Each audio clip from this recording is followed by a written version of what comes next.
awal tahun yang baru ini Tuhan, pada minggu pertama dari bulan Januari ini, jemaat-Mu Tuhan bersama-sama sore hari ini memulai ibadah di tahun yang baru ini. Seperti nyanyian yang sudah disampaikan bahwa Kau sanggup mengadakan semua kebutuhan kami Tuhan.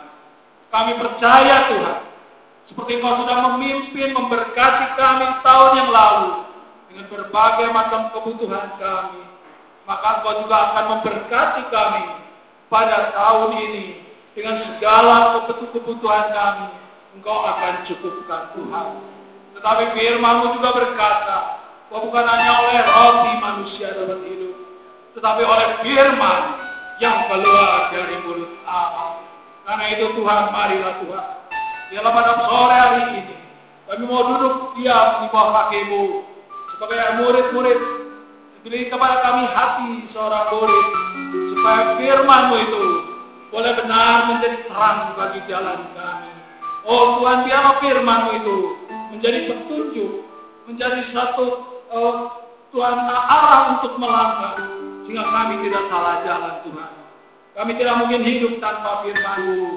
Langit dan bumi boleh lenyap, tetapi firman-Mu tidak akan lenyap ya Bapa. Kami harus sembunyikan di belakang salib-Mu.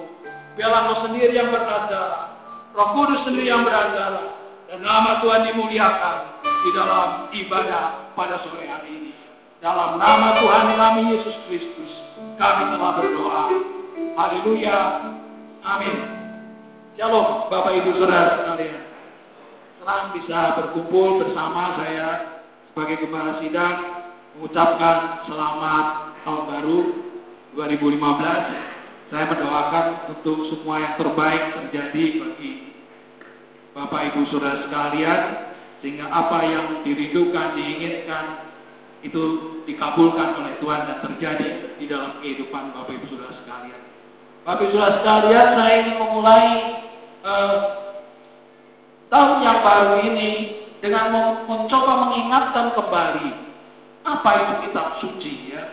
Saya banyak beberapa waktu yang lalu di dalam BB Group kami sharing mengenai Tritunggal, mengenai dan banyak kelihatannya ada juga yang yang sudah hamba Tuhan, tetapi mereka juga salah memperlakukan atau menggunakan Alkitab ini ya.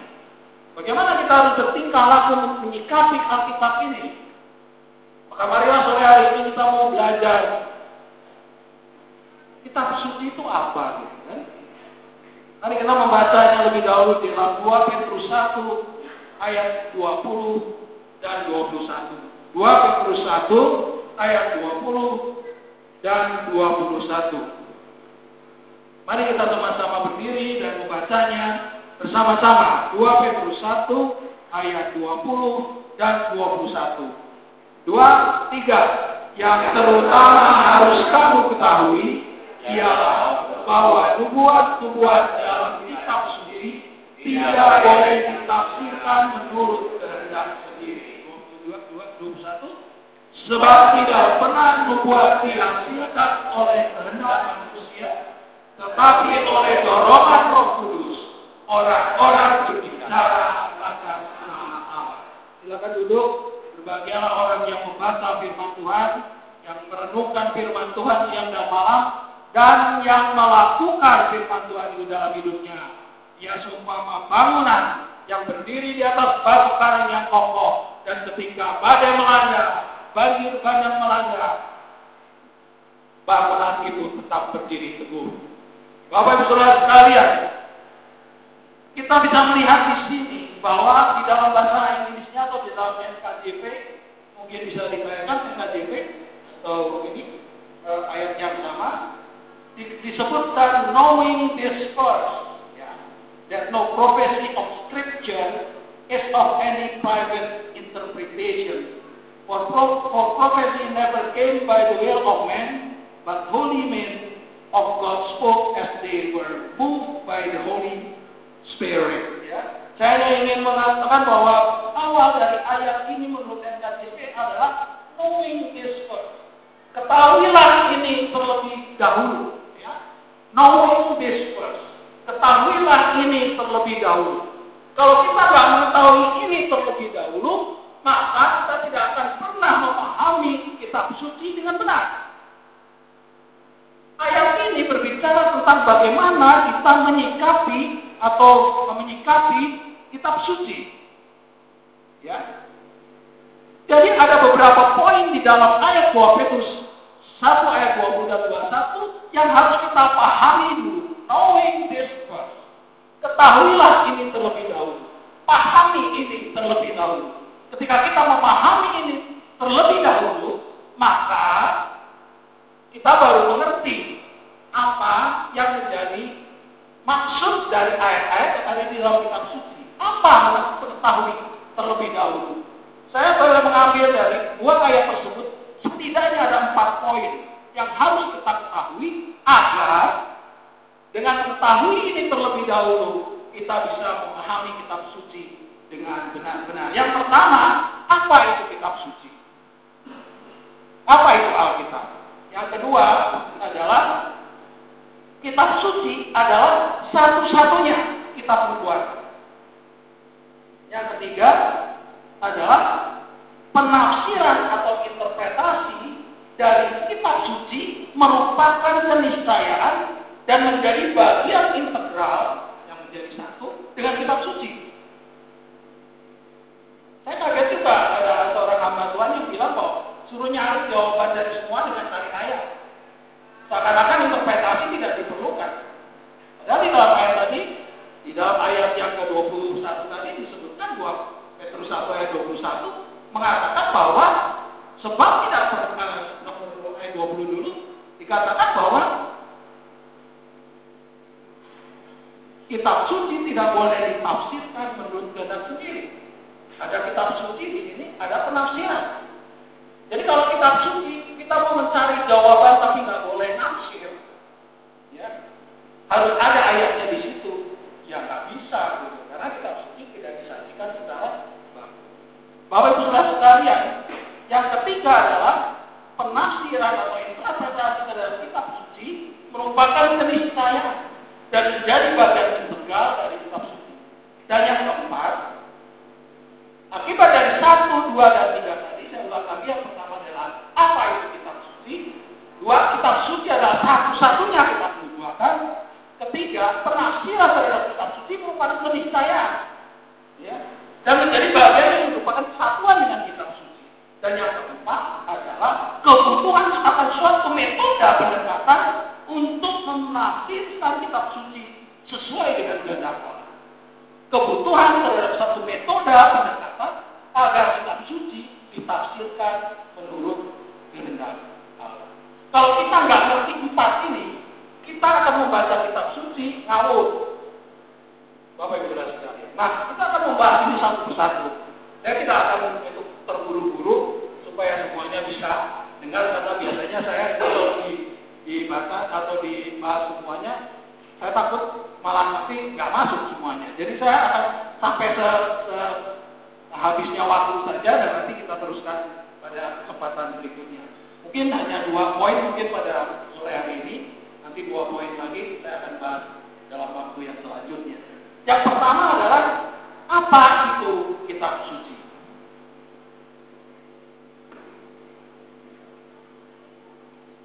Bapak Ibu sekalian, di dalam kamus besar bahasa Indonesia, kitab itu adalah buku, ya. Kitab sama dengan buku, semua tahu. Kitab suci itu apa? Saya baca di dalam kamus besar bahasa Indonesia atau KBBI, kitab suci itu adalah wahyu Tuhan yang dibukukan. Wahyu Tuhan yang dibukukan.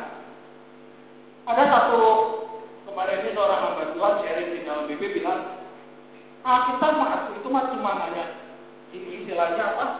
Satu kodifikasi aja, satu kegiatan cetak-mencetak saja. Alkitab hilang, firman Tuhan tidak bisa hilang. Betul? Alkitabnya bisa hilang, bukunya bisa hancur, tapi firman Tuhan tidak bisa hilang. Betul kan? Betul? Nah, mari kita lihat. Bapak Ibu Saudara sekalian, kenapa pemikiran dari terutama di aliran karismatik itu selalu berpikirnya begini? Firman Tuhan tidak bisa hilang. Nanti Roh Kudus akan taruh dalam mulut kita satu firman yang tidak tahu ujung-ujungnya dari mana, ngomong sendiri, yang itu adalah firman Tuhan. Sekalipun firman Tuhannya sudah ada di dalam tulisan, tetap saja firman Tuhannya ada karena ditaruh oleh Tuhan. Betul tak begitu? Tidak. Oke. Makasih Pak Tino. Ya, jadi kita bisa melihat ini sebagai buku. Ya, perhatikan. Bahan bukunya sendiri tidak ada istimewanya sebenarnya. Dia bisa dibakar, dia bisa rusak. Namun yang membuatnya berharga bukanlah bahan bukunya, tetapi isi bukunya. Sepakat? Setuju? Setuju ya? Namun bagaimanapun isi yang sangat berharga tersebut ditulis dalam sebuah buku. Makanya Rasul Petrus mengatakan kata kitab suci, bukan firman Allah. Kenapa dikatakan yang terutama harus kamu ketahui bahwa nubuat dalam kitab suci, bukan nubuat yaitu firman Allah. Tidak, ada kata kitab di situ, artinya tertulis. Bapak Ibu Saudara sekalian, pada masa sebelum ada tulisan, itu tradisi zaman dahulu lah ya, itu belum ada itu belum ada tulisan, itu biasanya semuanya dalam lisan ya, verbal. Jadi menurut perkembangan bahasa itu yang pertama kali berkembang itu bahasa verbal dulu, lisan. Ya, komunikasi kalau katanya bangsa-bangsa primitif dulu ya dia berkomunikasi mengeluarkan suara-suara yang kemudian oleh kelompoknya dipahami, oh kamu ngomongin itu tujuannya ini. Mungkin pertama kali bahasa itu berkembang ya seperti mungkin suara-suara cuitan binatang itu. Terus kemudian ada kata-kata yang diungkapkan, disetujui bersama, oh kalau ngomong itu berarti ini, ngomong itu. Jadilah dia bahasa lisan dulu. Setelah bahasa lisan dikembangkan, muncullah alat-alat tulis, lalu mulailah bahasa lisan. Ketika bahasa lisan, bagaimana? Orang itu disalurkan dari generasi ke generasi dengan menghafalkan, karena belum ada tulisan, dengan menghafal. Makanya orang zaman dulu, orang-orang Yahudi itu yang disebut dengan khatam di dalam belajar agama Yahudi, mereka tuh hafal dengan Taurat. Kita bisa memahami karena Taurat tidak terlalu banyak ayat-ayatnya, sehingga orang-orang bisa hafal. Seperti juga kitab suci agama lain yang tidak terlalu panjang gitu, itu pasti bisa dihafalin. Tapi siapa yang bisa ngapalin ini? Bapak Ibu Saudara sekalian, jadi ketika sudah mulai ada bahasa tulisan, lalu yang tadinya Taurat yang diapalin terus diopening dari generasi ke generasi diapalin lagi, mulailah didiktekan atau disalin, ya kan? Disalin, kemudian mungkin saja dari salin menyalin itu ada kesalahan yang menurut saya bisa terjadi, tapi ketika diperiksa di hubungan laut mati itu jadi bukti-bukti mengatakan bahwa penyalinan itu cukup akurat sehingga hanya tidak merubah isinya. Gitu. Bapak Saudara sekalian, kita perhatikan di sini bahwa nubuatan terbentuknya kitab suci, nubuatan bahwa kitab suci yang kita sekarang ada ini sudah dinubuatkan dari dulu, dari perjanjian lama. Coba kita lihat di dalam Yesaya 29 ayat yang ke-18. Yesaya 29 ayat yang ke-18. Pada waktu itu orang-orang tuli akan mendengar perkataan dari bawah, saya garis bawahi, perkataan sebuah kitab, dan lepas dari kekelaman dan kegelapan, mata orang-orang buta akan melihat. Kita lihat di sini, perkataan sebuah kitab. Perkataan adalah tradisi lisan. Ngomong, perkataan itu tradisi lisan, verbal. Sebuah kitab tradisi tulisan. Jadi di sini di dalam kata-kata perkataan sebuah kitab, dua tradisi itu, yaitu tradisi tulisan dan tulisan bersatu menjadi pada suatu waktu orang tuli akan mendengar perkataan-perkataan firman Tuhan yang tidak tertulis. Di sini katakan juga sama seperti Petrus, kitab. Jadi kitab di dalam Yesaya, ya, kita lihat juga tulisannya bahwa di Yesaya 29 ayat 24, kitab ini kalau dibaca perikopnya, saudara, akan membuat juga orang-orang yang sesat pikiran akan mendapat pengertian. Jadi melalui Alkitab ini yang terbentuknya di abad keempat, kelima Masehi, baru finalnya tuh di situ, bukan di abad pertama. Ya, jadi kanonisasi dari Alkitab menjadi 66 ini baru final di abad keempat atau abad kelima.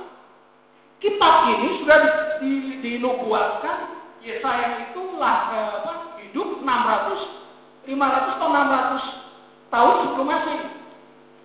Jadi bayangkan, nubuatan itu berjalan baru dipenuhi kira-kira beberapa abad kemudian, dari 5 atau 600 tahun sebelum Masehi sampai 4 atau 5 abad setelah Masehi.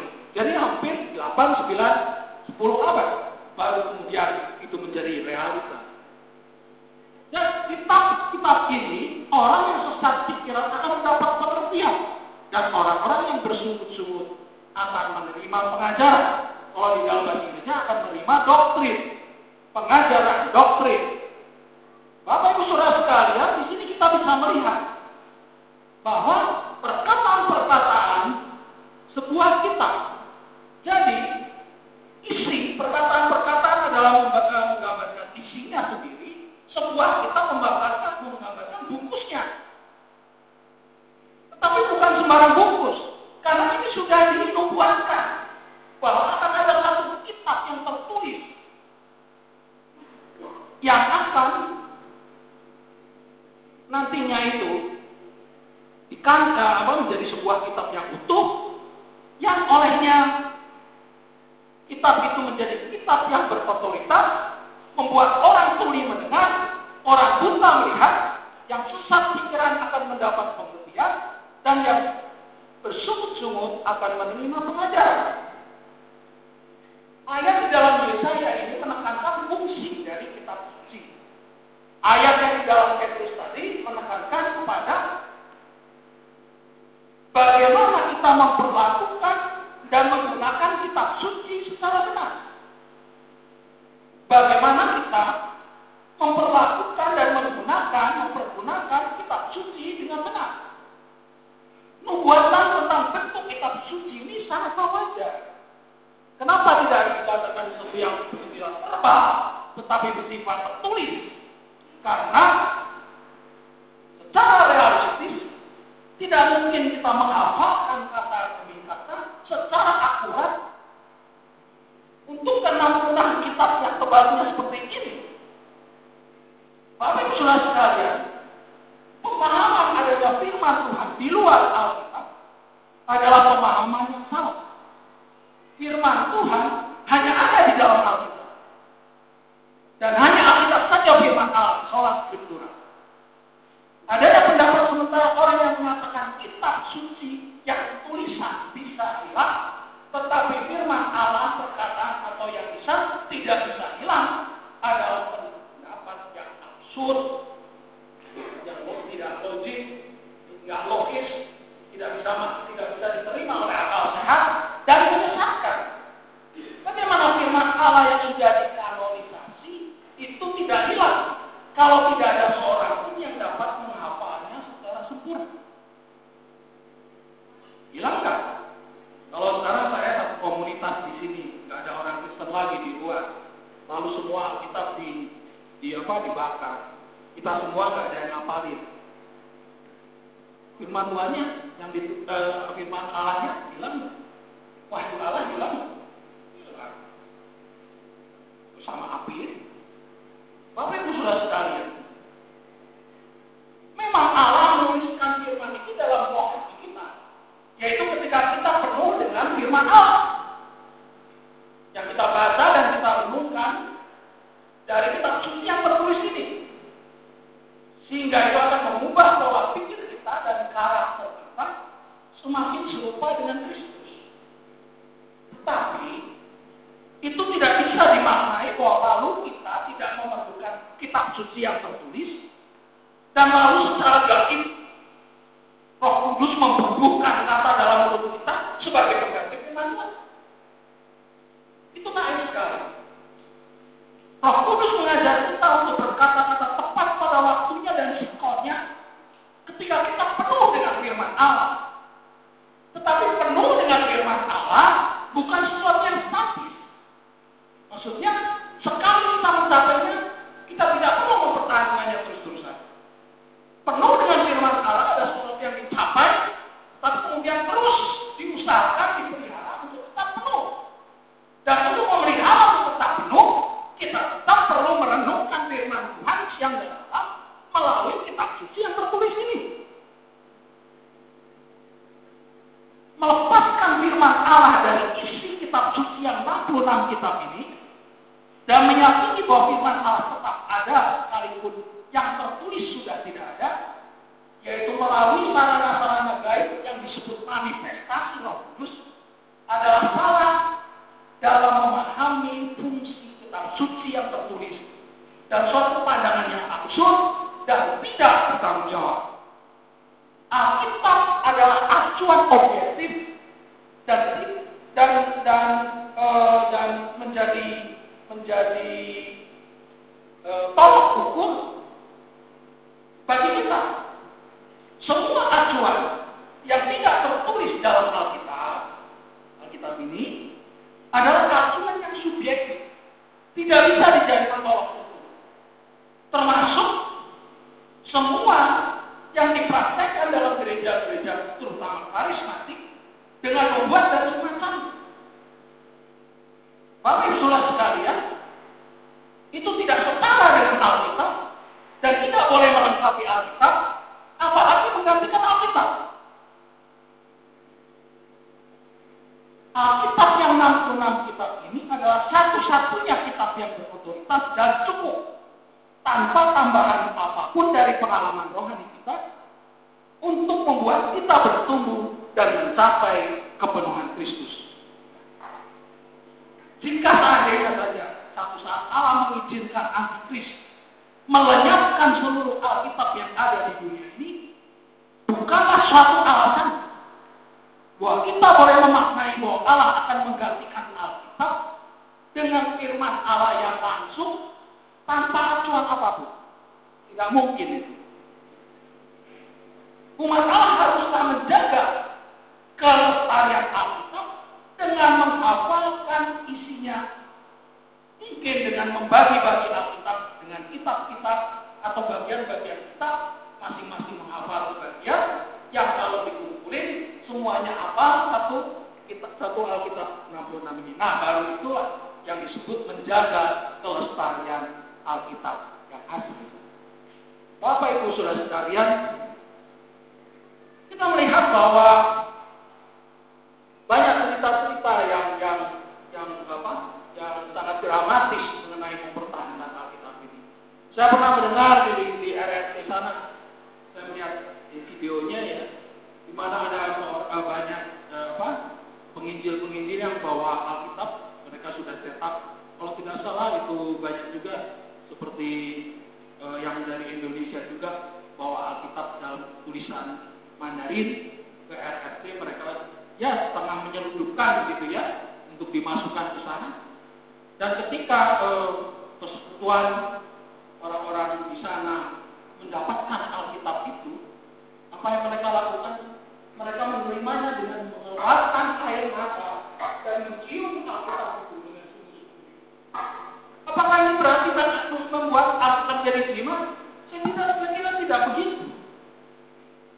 Jika dia mencium Alkitab yang berupa buku itu, dia tidak bermaksud mencium bukunya, tapi dia bermaksud mencium isinya. Dia minta syukur kepada Tuhan karena dia masih boleh membaca Alkitab yang asli ini, yang isinya adalah firman Allah. Saya juga pernah dengar ketika zaman orang tua saya dulu, ketika masih di zaman komunis, di mana gereja tidak diperbolehkan di RRC. Ada gereja-gereja bawah tanah Alkitab dirampas semua. Apa yang mereka lakukan? Mereka membagi-bagi Alkitab itu menjadi lembaran-lembaran. Satu orang pegang 1-2 lembar, 1-2 lembar. Kalau nanti ditangkap, mereka cuma hilang 1-2 lembar, yang lain masih ada. Ini yang disebut mempertahankan Alkitab itu. Tapi sekarang yang dijadikan acuan oleh banyak gereja, mereka meninggalkan ini dan menggantikan dengan firman Tuhan yang di luar Alkitab, yang tidak ada tolok ukurnya. Bapak Ibu Saudara, ini penyesatan. Kita harus kembali kepada Alkitab. Alkitab ini satu-satunya kitab yang berotoritas. Semua tindakan, apakah itu menjadi satu tradisi gereja, ketika menjauhkan dari Alkitab yang sebenarnya, maka dia sudah berdosa di hadapan Tuhan. Bapak Ibu Saudara sekalian, Alkitab ini harus kita pertahankan. Banyak orang yang mati karena Alkitab. Banyak orang mati di penginjilan karena mereka mempertahankan satu buku yang nampaknya tidak ada apa-apanya. Ngapain mempertahankan buku? Tidak. Mereka tidak mempertahankan bukunya. Mereka mempertahankan isinya. Dan isinya adalah satu hal yang asli. Bapak Ibu Saudara sekalian, marilah kita mau memahami Alkitab. Jangan meremehkan Alkitab dengan mengatakan, ini hanya sekedar buku. Memang kalau kita hanya menjadikan ini ajimat, taruh di bawah bangsa, nggak pernah dibaca. Ya itulah. Lalu kemudian kalau kita lihat film-film itu melawan vampir dan semacamnya, itu pakai Alkitab atau pakai salib, itu bukan yang seharusnya kita melakukan. Tetapi memahami isinya, merenungkan isinya siang dan malam adalah sikap yang tepat dalam menyikapi firman Tuhan yang ada di dalam Alkitab ini. Bapak Ibu Saudara sekalian, yang kedua, kitab suci adalah satu-satunya kitab nubuat. Ini juga sering disalahpahami oleh orang gereja-gereja karisma. Bagaimana? Nubuatan-nubuatan yang sekarang banyak terjadi di gereja karisma itu posisinya di mana? Mari kita lihat di dalam 1 Korintus 13 ayat yang ke-8. 1 Korintus 13 ayat yang ke-8. Saya minta seorang untuk membacakannya. 1 Korintus 13 ayat yang ke-8. Silakan seorang. Desi, silakan bacakan 1 Korintus 13 ayat yang ke-8. 1 Korintus 13 ayat yang ke-8. Kami tidak berkesudahan membuat akan berakhir, masa akan berhenti, pengetahuan akan terjadi. Nah, ini banyak ditafsirkannya begini. Nanti ketika kita sudah berhadapan muka dengan Tuhan, ya berakhir semuanya. Ya betul. Kalau memang sudah berhadapan dengan Tuhan, ya perlu memang semuanya. Tetapi coba kita pelajari dengan sungguh-sungguh. Kata nubuat di dalam 1 Korintus 13 ayat 8 itu, kata nubuat itu dalam bahasa Inggrisnya disebut profesis, jamak, profesis, jamak. Atau di dalam bahasa aslinya itu ada profetiai. Ini berbeda dengan 1 Korintus 12 ayat yang ke-10. Karena ini lanjutannya ya, dari 1 Korintus 12 ayat yang ke-10. Kita mundur ke 1 Korintus 12 ayat yang ke-10. 1 Korintus 12 ayat 10, saya tidak akan membahas itu, hanya membahas soal nubuat saja. Ia memberikan karunia untuk bernubuat, dan kepada yang lain lagi ia memberikan karunia untuk membedakan bermacam-macam roh dan sebagainya. Itu ada 9 karunia yang seperti kita lakukan. Kata nubuat di sini itu bukan jamak, tapi tunggal, profesi. Profesi. Kalau yang tadi profesi, apa bedanya? Kenapa kalau pada kata profesi disebutkan ada 9, tapi ketika bicara tentang berakhir pakai kata profesi. Jika saya lihat dari terjemahan aslinya, kata profesi itu adalah bermacam karunia yang memberikan pesan roh.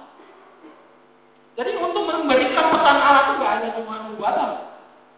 Ada beberapa karunia lain yang juga pada akhirnya ujungnya memberikan pesan. Apa misalnya? Penglihatan. Itu juga akhirnya memberikan pesan. Mimpi. Itu juga memberikan pesan. Menafsirkan mimpi. Itu juga memberikan pesan. Kenapa? Pertanyaannya sekarang. Kenapa kok pada ayat 1 Korintus 13 ayat yang 8 dikatakan profesis atau profeteia? Sedangkan kalau yang tunggal profeteia, nggak pakai i lagi.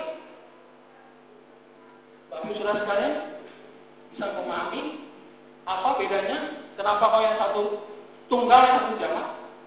Kalau yang tunggal dia berbicara tentang yang memang karunia nubuat dalam artian seperti nabi-nabi yang menerima perintah dari Tuhan untuk menyampaikan lagi perintahnya kepada Israel atau kepada raja-raja, itu nubuat. Ya.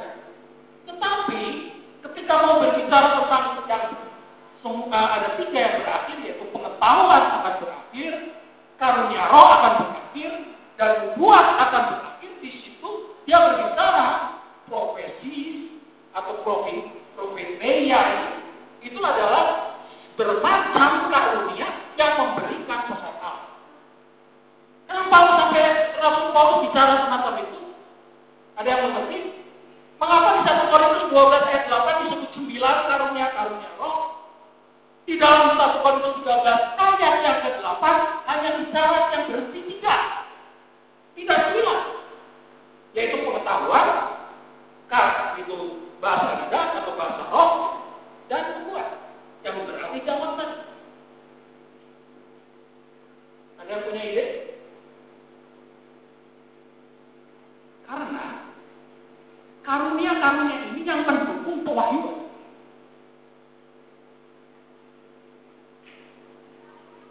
Kalau karunia-karunia tidak dihentikan, apa yang terjadi? Pewahyuan jalan terus sampai sekarang. Berarti semua orang punya wahyu baru seperti yang banyak sering digembar-gemborkan oleh banyak gereja kan. Pewahyuan baru. Makanya saya potong bilang, tahulah kalau itu satu di belakangnya kitab wahyu ini semua nubuatan dan penglihatan yang lihat semua itu catat dan taruh di belakangnya sini. Berani nggak? Nggak berani kan? Artinya setara sih. Nah, confused. Karena orang kita bilang tidak setara, jangan-jangan saya setara dengan Tuhan. Kalau saya bilang setara, alasannya apa?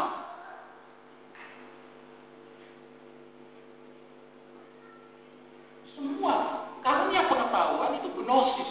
Itu adalah berbicara tentang suatu karunia yang mendukung pewahyuan. Karunia roh ini hanya saya seringkali alami itu biasanya orang kalau kita dulu itu zaman kedua orang tua saya masih hidup itu karunia berbahasa lidah yang ini lalu kemudian diterjemahkan. Itu juga bisa berisi pesan Allah. Nubuat seperti tadi nubuat yang langsung, kemudian ada juga penglihatan, ada juga mimpi, menafsirkan mimpi, itu semua juga pesan. Kalau itu dibiarkan tidak berhenti, konsekuensinya kita harus menerima bahwa pewahyuan itu sampai sekarang berjalan. Benar kan? Jadi, kenapa Rasul Paulus di 1 Korintus 12 ayat 8 menulis ada 9 karunia roh, tetapi di 1 Korintus 13 hanya menulis ada 3 saja yang berhenti. Yang 6 jangan terus. Coba beri satu. Yang 6. Apa coba? Yang 6. Yang 6 itu adalah satu berkata-kata dengan hikmat. Ini adalah sesuatu yang menurut saya tidak berkaitan langsung dengan yang mendukung pewahyuan.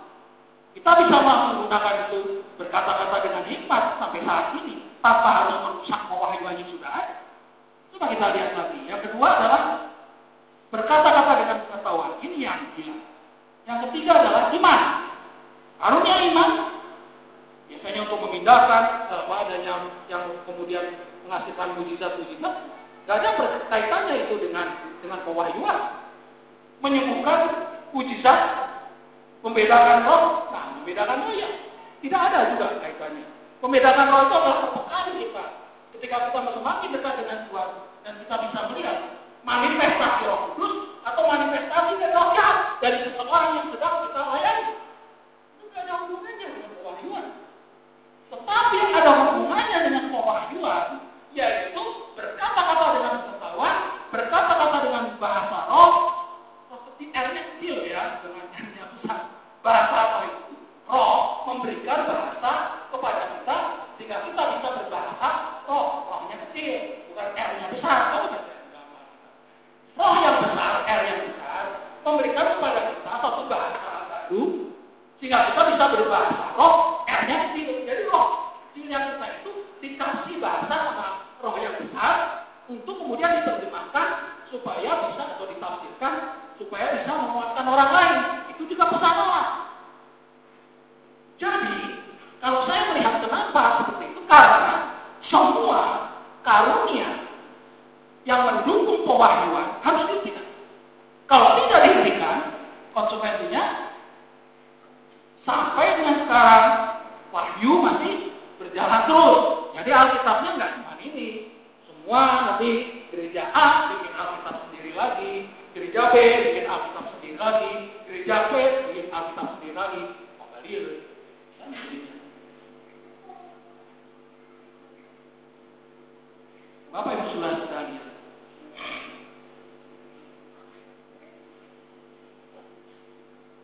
kita bisa melihat bahwa di dalam KBBI tadi disebutkan bahwa kata dari nubuat itu ada dua.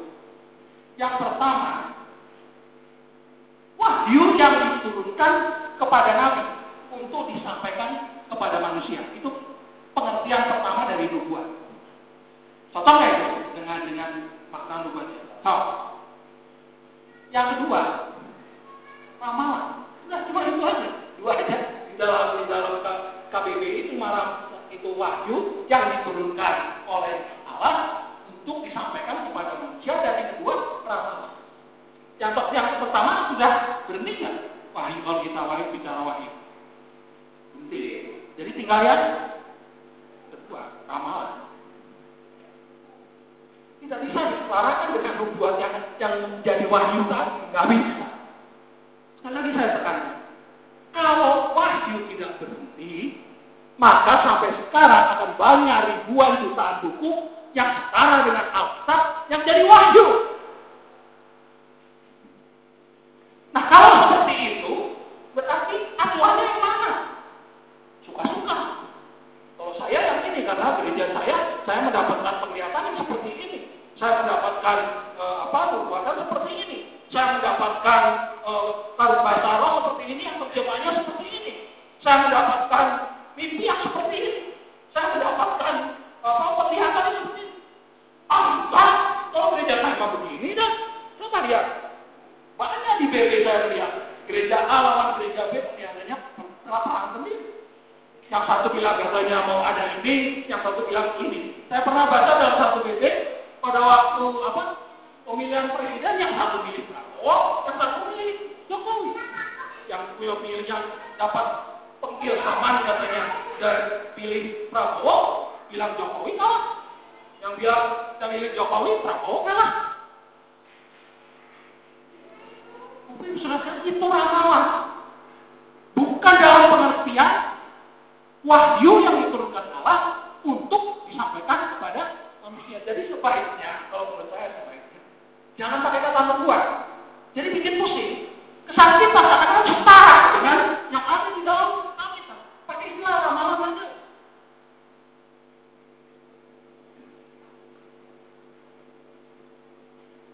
Bapak Ibu Saudara sekalian, saya lihat fenomena yang terjadi dalam banyak gereja. Kemudian Alkitab ini terdorong ke belakang. Yang diutamakan dalam setiap ibadah adalah yang itu. Penglihatannya nubuatannya mimpinya semuanya itu yang didengungkan Alkitabnya ditaruh di pinggir saja. Referensi saja. Ini hanya referensi. For reference only. Padahal ini satu-satunya kitab yang harus kita baca. Bukan itu.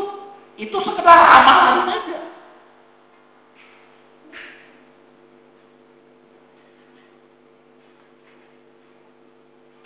Alkitab adalah satu-satunya kitab nubuat. Dan tidak ada kitab lain yang dapat disetarakan dengan Alkitab. Namun kita harus memperlakukan Alkitab dengan benar. Agar kita terhindar dari pelecehan terhadap Alkitab. Alkitab jangan diperlakukan sebagai buku primbon.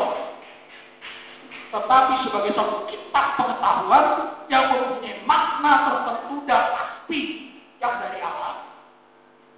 Ingin kita pahami secara utuh dan menyeluruh melalui perenungan firman Tuhan siang dan malam.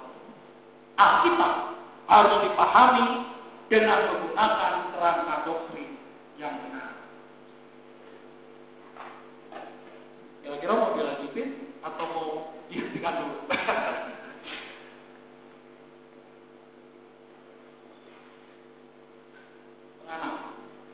Oke, kalau gitu mungkin sementara saya akan hentikan sampai di sini.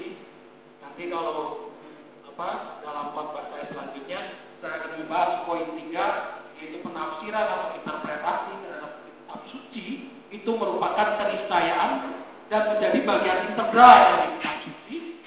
Dan yang keempat adalah bahwa kebutuhan suatu metode pendekatan untuk menafsirkan kitab suci sesuai dengan kehendak Allah.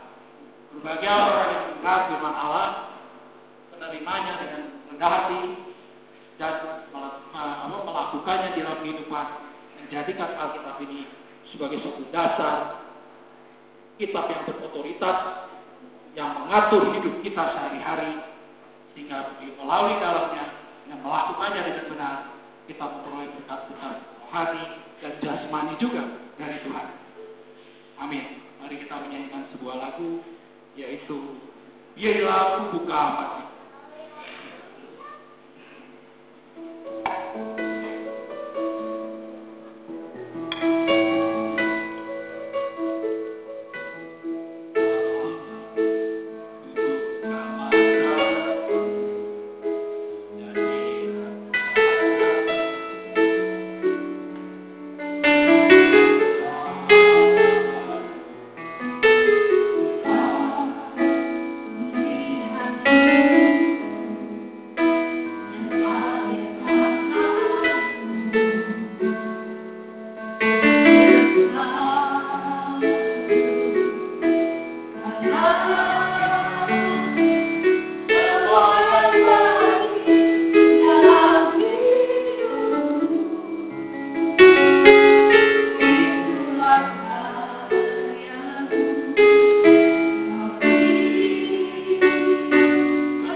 Alangkah menyedihkan kalau kita menjadi Kristen, tetapi kita tidak mengenal dengan benar yang menjadi junjungan kita.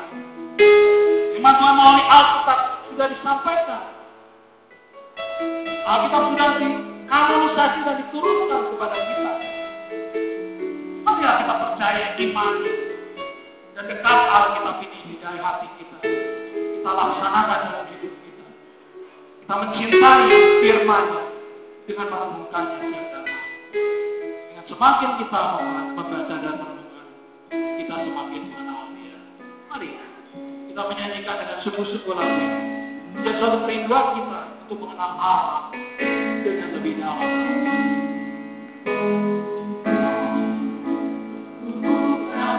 Sama-sama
dapat memahami Alkitab. Roh Kudus ingin membukakan pikiran kita, supaya kita dapat mengerti Alkitab dengan sungguh-sungguh. Yang mempunyai kerinduan yang semacam itu, saya akan minta angkat tangan dan saya akan berdoa. Biarlah apa yang saya dapatkan dari Allah terimpartasi dalam kehidupanmu sekalian, dan kalian juga semuanya dapat memperoleh pencerahan dari Roh Kudus, sehingga dapat mengerti Alkitab dengan benar. Mari kita menyanyikan refrain dari lagu ini satu kali lagi. Saya akan berdoa untuk Bapak Ibu Saudara.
Dalam nama Tuhan Yesus